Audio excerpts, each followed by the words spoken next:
Hey, it's me, Professor Hazel, and a warm embrace to all my trainers out there looking to explore. So, you're looking for a place to go to a little R&R, a little sun, maybe a little snow, and a whole lot of Pokemon chill?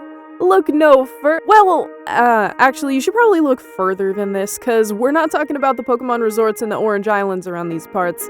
Nah, I wanna show you the 1-star locations here. The cockroaches, the rooms next to the ice machine, you get my gist. Wanna have a bad time? Whether it be dilapidated buildings or aggressive Pokemon, these spots are the absolute worst vacation spots.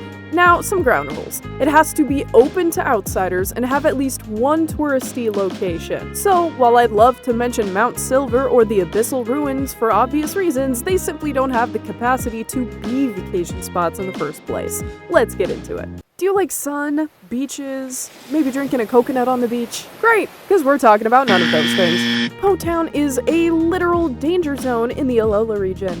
The mansion that's nestled there presumably used to be quite the sight to see, but now, the place is completely trashed, but not quite abandoned. Full of criminals who call themselves Team Skull, the town is a hub for crime. While the mansion and the town in general may have used to be a nice vacation spot, it is now only full of broken down buildings and grunts looking for a fight. I'm not even sure if you'd have a safe place to sleep, even if you wanted to. The Pokemon Center there isn't even run by Nurse Joy. I know, how sacrilegious. You have to pay to heal up your Pokemon. I literally can't believe that they would fight me on purpose and then make me pay them to heal up my poor Leopard. Anyway, I totally don't know what it's like firsthand. My point is, if you want a vacation, don't come here. Any semblance of relaxation has completely left this town and you'll be wishing you went to any of the other beaches in Alola. I would even risk an army of Palossand before I go there. Before I even consider going there. So, you want to try vacationing in Lava Ridge Town? This Hoenn-exclusive tourist trap boasts a hot spring and some hot babes. You can also explore Mount Chimney while you're there, but let me explain why you should probably skip this one. It's tough to access. See, in order to actually get to Lava Ridge Town, you have to go to Mount Chimney first. Now, for the most adventurous among you, this may actually be a good thrill-seeking spot, but for the rest, you have to take the cable car up to Mount Chimney, and I'm not afraid of heights, but the cable car makes me downright queasy. Not to mention the thing hasn't been serviced in years. You then overlook a literal volcano without guardrails. Lava is about 1,300 to 2,200 Fahrenheit, 700 to 1,200 Celsius, by the way. Then you go down Jagged Pass, a steep, windy mountain. At least the Pokemon on the way are fairly friendly. Once you're in Lava Ridge Town, you're pretty boxed in. Not a lot to look at or do, unless you enjoy bathing in the hot springs your entire stay. I guess if you're a lucky trainer with a Pokemon that knows Fly, you could skip the first steps entirely. But even then, it's not worth more than an evening at most. Plus, it's way too hot. I know I sound like I hate Hoenn, but, nah, just Lava Ridge Town. Kanto. Cinnabar Island has always made me a bit weary. It has a lot of history, unique buildings, and a massive volcano. I'm sensing a pattern here. Now Cinnabar has appeared to make a pretty complete recovery after the volcano erupted all those years ago, but do you really want to risk it? It's actually considered a resort and highlighted quite beautifully in Season 2, Episode 3 of the anime. Sure, there's a gym, an inn, plenty of beaches, but as far as relaxing vacations go, I know I'd be a little bit anxious the whole time. There's no telling when it could erupt again, and last time the entire town was covered in hardened lava and ash. The mansion located on the island is also pretty dangerous.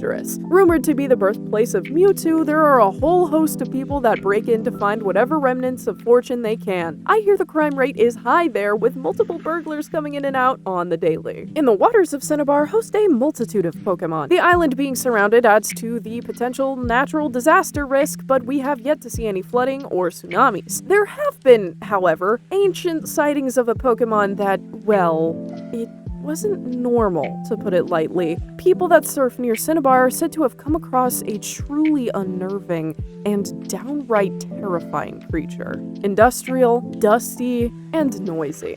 Oreburgh hosts a pretty sizable building count, including a gym, so there's plenty to explore within this Sinnoh location. The entire city is pretty grimy and not very relaxing, though. The constant mining and industrial noise doesn't seem like a very good lullaby, nor does the rocky, dusty climate seem very soothing. If you've ever wanted a trip to the moon, this may be the closest thing you'll get. The mines are fairly close, and who knows? You could always get lucky and pick up some precious stones on the way, but that also has the potential to be dangerous. Not to mention that if you venture in the mines, it could be a health hazard in general.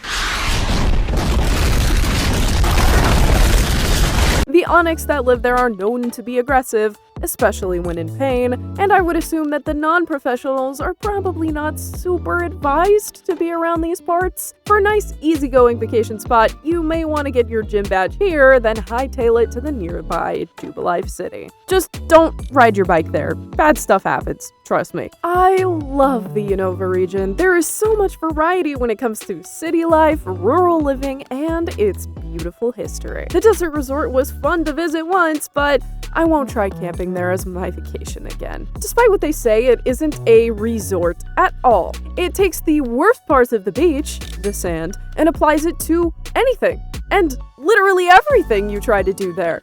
There are sandstorms consistently raging across the vast desert, and even though the Relic Castle is super cool, it takes forever to find it. The Pokémon there are also extremely powerful and, scary. If you've seen my Pokémon that would unalive you videos, by the way, they're really super cool. They focus on Pokémon that actually would come after you. This is the first time I'm whispering into a microphone. Is this considered ASMR? Okay, back to the video! Cofagrigus is on that list. Cofagrigus is dangerous and highly territorial.